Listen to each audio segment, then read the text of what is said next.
The conversation around Trevor Lawrence has officially crossed the point of no return, because what we just watched in Denver was not a cute late-season surge or a quarterback padding numbers against a soft opponent. This was a statement game delivered in the most uncomfortable way possible for everyone who spent the last 2 years quietly or loudly questioning whether Trevor Lawrence was ever going to become what he was promised to be. And the uncomfortable truth is that the Jaguars didn't just beat the Broncos. They walked into one of the toughest defensive environments in football, against a defense everyone has been praising, against a team riding an 11-game win streak, and they took control of the game with Trevor Lawrence standing at the center of it all, calm, aggressive, fearless, and completely unbothered by the pressure. And that's why this conversation has become so controversial, because now the same people who spent months poking holes in Lawrence's resume are being forced to either move the goalposts or admit they were wrong, and neither option is comfortable, especially when the tape shows a quarterback who isn't surviving anymore but dictating, attacking, and daring defenses to stop him. Because this wasn't about a lucky bounce or a fluky score. This was Trevor Lawrence throwing 4 touchdown passes, running for another, protecting the football, and responding every single time the Broncos defense tried to make things ugly.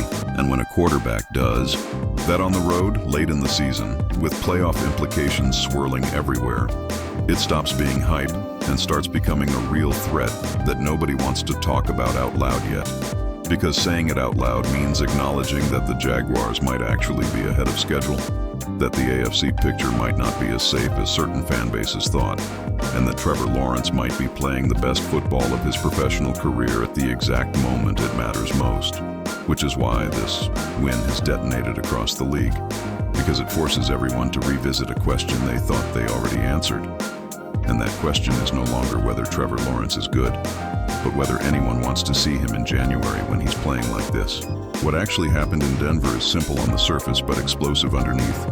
The Jaguars went on the road to face the Broncos, 2 division leaders colliding, AFC South versus AFC West.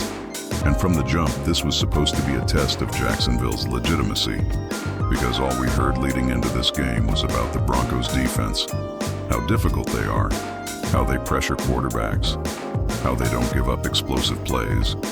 And yet by the time the dust settled, Jacksonville walked out with a 34-20 win, snapping an 11-game Denver win streak, with Trevor Lawrence finishing with 279 passing yards, 4 passing touchdowns, 1 rushing touchdown, and 0 turnovers, adding his name to an exclusive historical group with 10 or more total touchdowns across a 2-game span without a single turnover.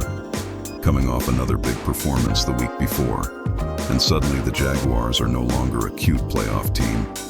They're a team forcing analysts to ask uncomfortable questions about seeding, home field advantage, and how dangerous Jacksonville could be if this version of Trevor Lawrence is here to stay. And if you're enjoying this breakdown and want more unfiltered, honest football conversations like this, make sure you subscribe and hit that like button, because this story is far from over. The most important part of this entire discussion isn't even the final score. It's how Trevor Lawrence played when things weren't easy, because this game did not start clean for him, and that's what makes it so revealing. He opened the game 1 for 3 on the first 2 drives, took 2 sacks, looked uncomfortable, and for a moment it felt like the Broncos' defense was about to impose its will the way everyone expected. And that's the exact moment where old versions of Trevor Lawrence would have spiraled, checked the ball down, played cautious, and faded into the background. But instead, we saw something different. We saw a quarterback who absorbed the pressure, adjusted, and then flipped the script entirely. Because after that slow start, Lawrence started attacking down the field. He stopped hesitating. He trusted his reads, and he turned loose, exactly like his offensive coordinator told him to do weeks ago. And that's where this transformation really began. Because according to the discussion, there was a moment earlier in the season when Liam Cohen pulled Lawrence aside and told him to stop playing scared, stop playing tight, and just let it rip. And since that moment, Trevor Lawrence has looked like a completely different quarterback. This is where the controversy deepens. Because the criticism earlier in the season wasn't fabricated, it was real. Lawrence wasn't playing well, his mechanics were off, his eye level dropped, he was taking checkdowns, and people were genuinely asking whether he was worth the money, whether he was truly a franchise quarterback. and whether Jacksonville had made a mistake by committing to him, and that narrative stuck, even as the Jaguars kept winning games, because the eye test didn't match the expectations. But over the last 5 weeks, that narrative has been shredded piece by piece, with Lawrence accounting for 20 touchdowns and only 3 turnovers in that span. And now against Denver, he delivered the type of performance that removes excuses, because it didn't come against a bad defense. It came on the road, in altitude, against a unit that still sacked him 5 times and still couldn't stop him when it mattered. What makes this even more compelling is the way Lawrence handled adversity within the game itself, because despite being sacked 5 times, despite Denver getting a huge 3-and-out in the 4th quarter that briefly gave them life, Lawrence never looked rattled. He kept getting up, kept making throws, kept trusting his arm. And that composure is what separates quarterbacks who survive from quarterbacks who win championships.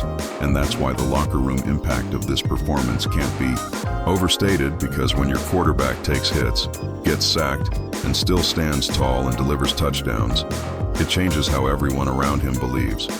Not just the fans, not just the media, but the players in that huddle. The conversation also shifted toward the weapons around him, and this is another layer that makes Jacksonville more dangerous than people want to admit, because Parker Washington stepped up in a big way, going for over 150 yards and a touchdown, making plays downfield, often on broken plays where Lawrence extended the pocket and trusted his receiver to be in the right spot, and that chemistry matters, especially late in the season. And when you add that to the Jaguars already bringing in additional pass catchers and still waiting for other players to fully cement their roles, it paints a picture of an offense that is still evolving, still growing, and still getting better at the worst possible time for the rest of the AFC. Even more quietly impressive was what happened up front, because offensive linemen rarely get credit, but Cole Van Lanen deserves it here, starting at 4 different spots before settling in at left tackle and completely neutralizing Nick Bonitto, a player who has been in the Defensive Player of the Year conversation, holding him to just 2 tackles and no sacks. And when you protect Trevor Lawrence like that, when you give him just enough time to trust his reads and unleash his arm, this offense becomes a problem, and that's exactly what Denver learned the hard way. Now here's where the debate really splits, because despite all of this, not everyone is ready to crown Jacksonville as a Super Bowl contender yet.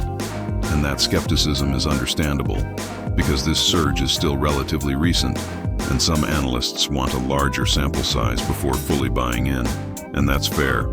But what's not fair is ignoring the context of this season, because this is an AFC that feels wide open, with uncertainty surrounding some of the usual powerhouses, and when you combine that with a Jaguars team that could realistically climb to the number 2 seed, or even higher depending on how things shake out, suddenly the path doesn't look so unrealistic anymore, especially when home field advantage comes into play.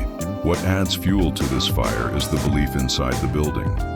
Because belief matters in this league, and the Jaguars believe they can win. Liam Cohen believes they can win. And that belief spilled over into a very pointed moment after the game when Cohen responded to a comment from Sean Payton about Jacksonville being a small market, clapping back by thanking everyone for allowing a small market team to come into Mile High and get it done. And moments like that resonate. They unify a team. They reinforce an us-against-the-world mentality, and Jacksonville has carried that chip on its shoulder since the day the franchise was born, and history shows that teams playing with that edge are dangerous. At the same time, the Broncos side of this conversation matters too, because their streak had to end eventually, and this loss doesn't erase what they've built, but it does expose areas they need to clean up, particularly getting Bo Nix back to playing calm, fundamental football, limiting turnovers, and recommitting to the run game, because even in a loss, players like RJ Harvey showed how impactful they can be with limited touches, and adjustments are coming. But the story of this game isn't about Denver collapsing, it's about Jacksonville arriving. And that's why this performance by Trevor Lawrence has created such a seismic shift in the conversation, because he's no longer playing to keep games close, he's playing to win every drive. He expects to make plays now, and that expectation is visible in his body language, his decision-making, and his willingness to take shots. And when a quarterback reaches that point mentally, the ceiling changes. The entire franchise's outlook changes, and the margin for error for opposing teams shrinks dramatically. So, are the Jaguars a serious Super Bowl threat? The answer isn't a definitive yes yet, but it's no longer a laughable question. It's a real one, and that alone tells you how much Trevor Lawrence has altered the landscape over the last few weeks. Because whether people are ready to admit it or not, Jacksonville is trending in the exact direction you want to be trending in December, playing their best football, with their quarterback peaking, their confidence rising, and their belief solidifying. And that's the kind of combination that turns under-the-radar teams into postseason nightmares. And if this version of Trevor Lawrence shows up when the playoffs begin, there are going to be a lot of uncomfortable conversations across the league about how nobody saw this coming, even though all the signs were right there on the field.